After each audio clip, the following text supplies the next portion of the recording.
Assalamualaikum warahmatullahi wabarakatuh. Nama saya Nurin Kurniawati, NIM 2018-34006. Saya mahasiswa semester 5, Program Studi Pendidikan Bahasa dan Sastra Indonesia Universitas Muria Kudus. Nah, di sini saya akan menjawab ujian akhir semester mata kuliah Metodologi Penelitian Sastra yang diampu oleh Bapak Dr. Irfai Fatur Rahman, MPD. Nomor 1. Jelaskan perbedaan jenis penelitian kualitatif dan kuantitatif. Tunjukkan artikel yang menggunakan jenis penelitian kualitatif dan kuantitatif. Menurut Sugiono, metodologi penelitian kualitatif adalah metode penelitian yang berlandasan pada filsafat post-positivisme. Metode ini digunakan untuk meneliti pada kondisi objek yang alamiah. Sebagai lawannya eksperimen, di mana peneliti adalah sebagai instrumen kunci. Pengambilan sampel sumber data dilakukan secara purposif dan snowball. Teknik pengumpulan dengan triangulasi atau gabungan. Analisis data bersifat induktif atau kualitatif, dan hasil penelitian kualitatif lebih menekankan arti daripada generalisasi. Sedangkan metode penelitian kuantitatif adalah metode penelitian yang berlandaskan terhadap filsafat positivisme. Metode ini digunakan dalam meneliti terhadap sampel dan populasi penelitian. Teknik pengambilan sampel umumnya dilakukan dengan acak atau random sampling. Sedangkan pengumpulan data dilakukan dengan cara memanfaatkan instrumen penelitian yang dipakai. Analisis data yang digunakan bersifat kuantitatif atau bisa diukur dengan tujuan untuk menguji hipotesis yang ditetapkan sebelumnya. Nah, perbedaan penelitian kualitatif dan kuantitatif dari desain penelitian. Untuk kualitatif bersifat umum, fleksibel, dan dinamis. Penelitian kualitatif sendiri dapat berkembang selama proses penelitian berlangsung, sedangkan penelitian kuantitatif memiliki sifat yang khusus, terperinci, dan statis. Alur dari penelitian kuantitatif sendiri sudah direncanakan sejak awal dan tidak dapat diubah lagi. Yang kedua, analisis data. Kualitatif dapat dianalisis selama proses penelitian berlangsung, sedangkan kuantitatif dapat dianalisis pada tahap akhir sebelum laporan. Yang ketiga, istilah subjek penelitian. Kualitatif memiliki subjek penelitian yang biasa disebut narasumber. Sedangkan kuantitatif memiliki subjek penelitian yang biasa disebut dengan responden. 4. Cara memandang fakta. Data kualitatif. Penelitian kualitatif memandang fakta atau kebenaran, tergantung pada cara peneliti menginterpretasikan data.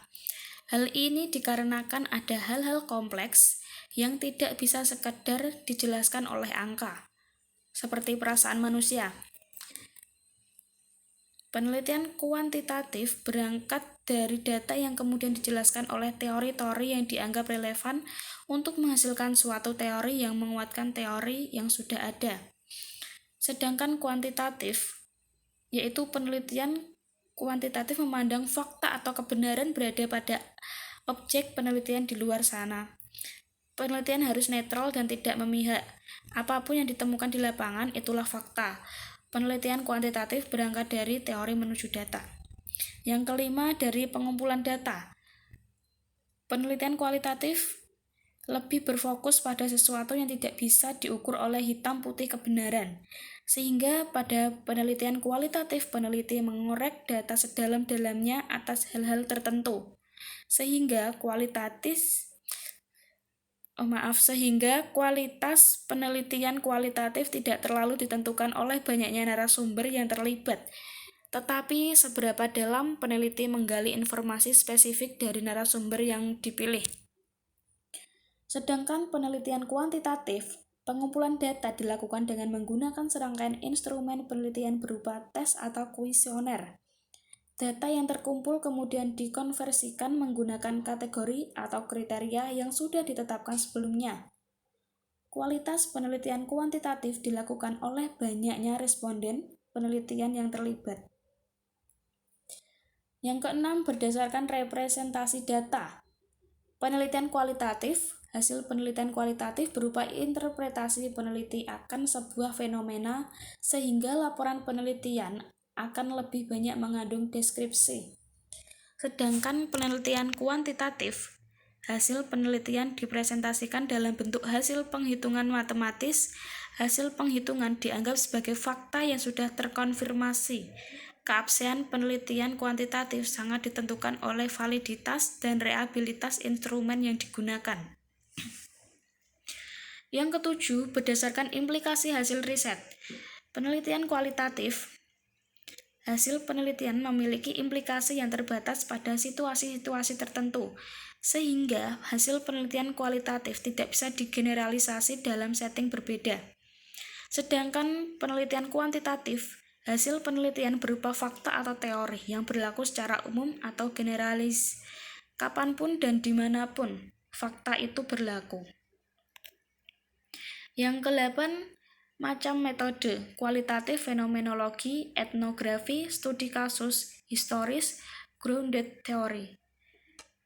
Sedangkan kuantitatif, eksperimen, survei, korelasi, regresi, analisis jalur, dan ex post facto. 9. Tujuan penelitian. Kualitatif memperoleh pemahaman mendalam, mengembangkan teori, mendeskripsikan realitas dan kompleksitas sosial. Sedangkan kuantitatif menjelaskan hubungan antar variabel, menguji teori, melakukan generalisasi fenomena sosial yang diteliti. Yang ke-10, berdasarkan jenis data. Kualitatif, deskriptif, dan eksploratif, sedangkan kuantitatif, numerik, dan statistik. Ini adalah contoh artikel penelitian kualitatif.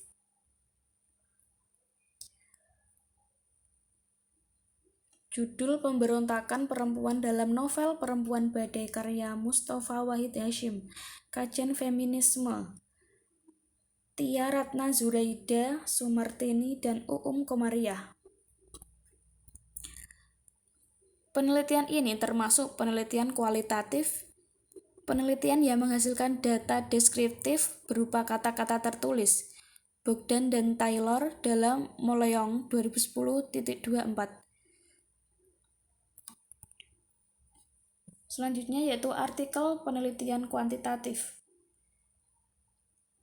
Judulnya Pola Produktivitas Pengarang dan Penyebaran Artikel dalam Jurnal Bidang Sastra Indonesia tahun 2003-2012 oleh Elia Ratna dan Malta Nalisa, Universitas Negeri Padang. Penelitian ini menggunakan pendekatan kuantitatif. Populasi penelitian adalah artikel ilmiah bidang kajian sastra Indonesia. Data diambil dalam kurun waktu 10 tahun, yaitu tahun 2003 sampai 2012. Variabel penelitian terdiri atas pengarang, judul, bidang, deskriptor, jenis dokumen, dan tahun. Soal yang kedua. Jelaskan apa yang dimaksud dengan AWK. Anda menggunakan teori AWK, contohkan artikelnya. Analisis wacana kritis atau AWK mewakili beragam teori, metodologi, dan definisi yang meliputi konsep-konsep teori wacana dan teori kritis yang menyarankan suatu metode untuk mengungkapkan hubungan di antara berbagai perspektif. Analisis wacana kritis atau AWK adalah studi tentang teks, ujaran atau bicara, dan gambar-gambar visual untuk menentukan atau mengungkapkan berbagai makna yang dibagikan serta berkontribusi atau mewakili struktur-struktur sosial dan ideologi. Berikut adalah contoh artikelnya. Analisis wacana kritis film Rudy Habibie dalam meningkatkan kemampuan berpikir kritis mahasiswa. Ghoziah, Universitas Muhammadiyah Tangerang. Penelitian ini diyakini mewakili implikasi untuk pengajaran bahasa, terutama dalam mata pelajaran wacana. Penerapan pendekatan analisis wacana kritis dalam pembelajaran. Siswa harus dapat mencapai pemahaman gaya penulis, menemukan makna dan alasan untuk pilihan gaya tertentu. Lawson 2008. Clark dan Ivanik 1999 memperkuat dengan menyatakan bahwa pengenalan analisis wacana kritis dalam kelas akan mendorong perkembangan kesadaran bahasa, memberikan siswa lebih banyak kontrol atas penggunaan bahasa mereka sendiri, serta pemahaman yang lebih besar tentang bagaimana mereka tercermin dalam bahasa, penggunaan bahasa kepada orang lain. Selanjutnya, soal nomor 3. Tugas Anda membuat artikel penelitian tentang penerapan metode penelitian sastra sudah sampai mana? Artikel saya yang berjudul Kajian Stilistika dalam Antologi Puisi Baju Bulan karya Djoko Pinurbo sudah sampai bab pembahasan. Artikel yang saya kaji ini kajian stilistika mengenai citraan dan diksi yang terkandung dalam Antologi Puisi Baju Bulan karya Djoko Pinurbo. Selanjutnya nomor 4. Jelaskan perbedaan data primer dan data sekunder pada penelitian Anda.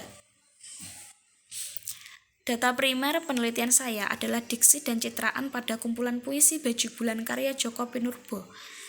Data yang dihasilkan bisa dibuktikan kebenarannya.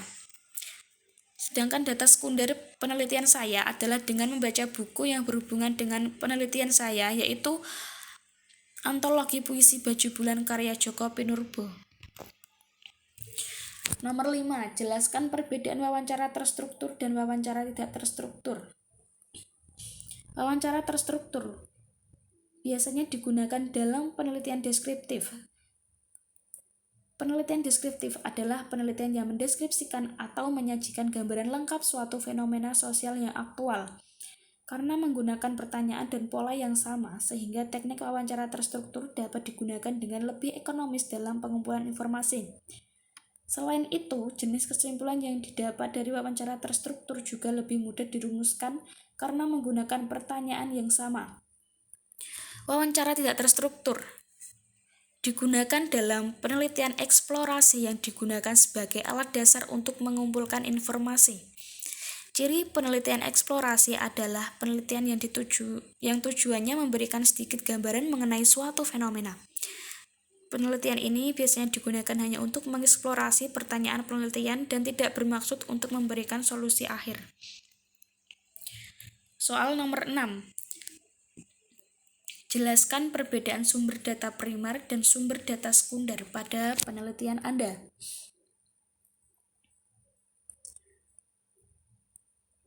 Dalam penelitian ada tahap di mana seorang peneliti perlu untuk melakukan uji validitas instrumen penelitian.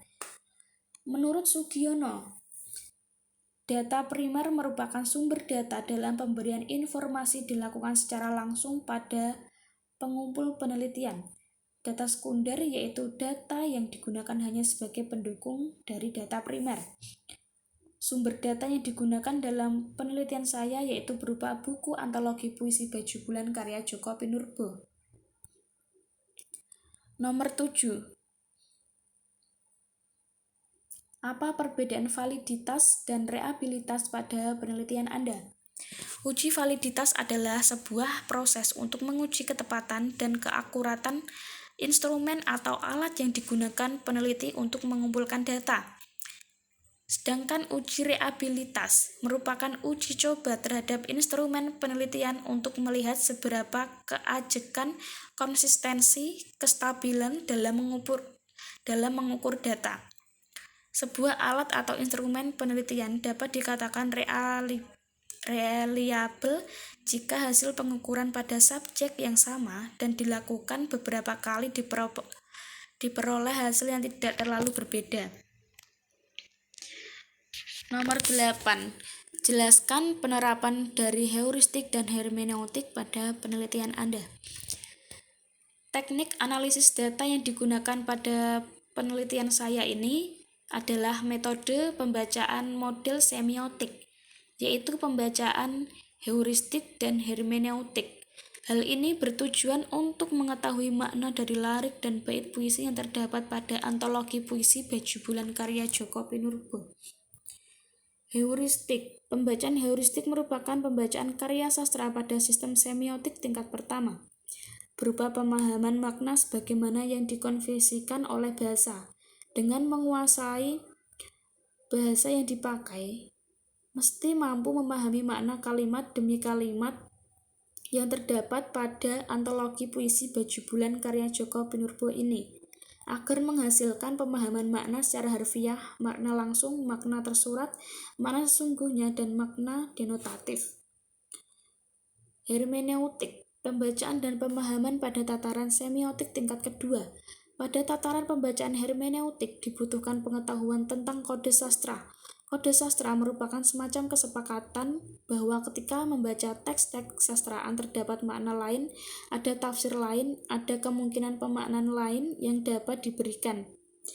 Memberikan kesadaran bahwa ketika seorang membaca dan menafsirkan sebuah teks kesastraan, ia mesti juga berusaha memahami adanya kemungkinan-kemungkinan makna lain yang ditambahkan selain makna yang tersurat. Hal itu disebabkan kata Rivater, teks kesastraan sering mengemukakan A dengan cara B.